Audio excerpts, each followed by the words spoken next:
തിരുവനന്തപുരത്തെ ഗുണ്ടാ നേതാവ് ജെറ്റ് സന്തോഷിനെ കൊലപ്പെടുത്തിയ കേസ് കേരളത്തെ നടുക്കിയ സംഭവമാണ്. 2016 മുടി വെട്ടുന്നതിനിടെ ബാർബർ ഷോപ്പിൽ നിന്നും ബലമായി കൂട്ടിക്കൊണ്ടുപോയി കൈയും കാലും വെട്ടിമാറ്റി കൊലപ്പെടുത്തിയത്. ആ കേസിലെ പ്രതികൾക്ക് വിചാരണ കോടതി നേരത്തെ ശിക്ഷ വിധിച്ചതാണ്. പിന്നീട് പ്രതികൾ ഹൈക്കോടതിയെ സമീപിച്ചു. ജെറ്റ് സന്തോഷിനെ കൊലപ്പെടുത്തിയ കേസിൽ എല്ലാ പ്രതികളെയും ഹൈക്കോടതി വെറുതെ വിട്ടിരിക്കുന്നു. കേസിൽ വധശിക്ഷയ്ക്ക് വിധിക്കപ്പെട്ട ഗുണ്ടാ തലവൻ സോജു എന്ന അജിത് കുമാർ, ജാക്കി എന്ന അനിൽകുമാർ ഉൾപ്പെടെ 7 പ്രതികളെയാണ് വെറുതെ വിട്ടത്. 2004 നവംബർ 23 പുന്നശ്ശേരി സ്വദേശി ജെറ്റ് സന്തോഷ് എന്നറിയപ്പെടുന്ന സന്തോഷ് കുമാറിനെ കൊലപ്പെടുത്തിയത്.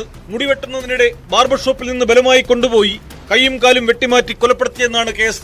പിന്നീട് ഓട്ടോറിക്ഷയിൽ ഉപേക്ഷിച്ച നിലയിൽ മൃതദേഹം കണ്ടെത്തുകയായിരുന്നു. നഗരത്തിലെ ഗുണ്ടാ സംഘങ്ങൾ തമ്മിലുള്ള കുടിപ്പകയാണ് കൊലപാതകത്തിന് കാരണമായത്. മുഖ്യപ്രതി സോജുവിന്റെ എതിർസംഘാംഗമായിരുന്നു കൊല്ലപ്പെട്ട jet Santhosh. 2016 Thiruvananthapuram additional sessions കോടതി 2 പ്രതികൾക്ക് വധശിക്ഷയും 5 പ്രതികൾക്ക് ജീവപര്യന്തം തടവ് ശിക്ഷയും വിധിച്ചത്.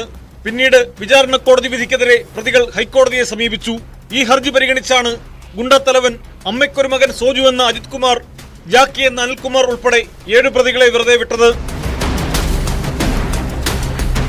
10-ാം പ്രതി CL കിഷോർ, 5-ാം പ്രതി സുര എന്ന സുരേഷ് കുമാർ, 2-ാം പ്രതി പ്രാവു ബിനു എന്ന ബിനുകുമാർ, 9-ാം പ്രതി ബിജുക്കുട്ടൻ എന്ന ബിജു, 8-ാം പ്രതി കൊച്ചുഷാജി എന്ന ഷാജി എന്നിവരുടെ ജീവപര്യന്തം ശിക്ഷയും ഹൈക്കോടതി റദ്ദാക്കി. കേസിലെ 1-ാം സാക്ഷിയായിരുന്ന നാസറുദ്ദീന്റെ മൊഴിയുടെ മാത്രം അടിസ്ഥാനത്തിലായിരുന്നു പ്രോസിക്യൂഷൻ കേസെന്ന് കോടതി നിരീക്ഷിച്ചു. മാപ്പുസാക്ഷിയായ 4-ാം പ്രതിയുടെ മൊഴിയും ഹൈക്കോടതി വിശ്വാസത്തിലെടുത്തില്ല. കുറ്റവാളികളെന്ന് കണ്ടെത്താൻ മാത്രം വിശ്വസനീയമല്ല മൊഴിയെന്ന് നിരീക്ഷിച്ചാണ് ജസ്റ്റിസുമാരായ AK ജയശങ്കരൻ നമ്പ്യാർ, VS ശ്യാംകുമാർ എന്നിവരടങ്ങുന്ന ഡിവിഷൻ ബെഞ്ചിന്റെ വിധി. ന്യൂസ് 18 കൊച്ചി.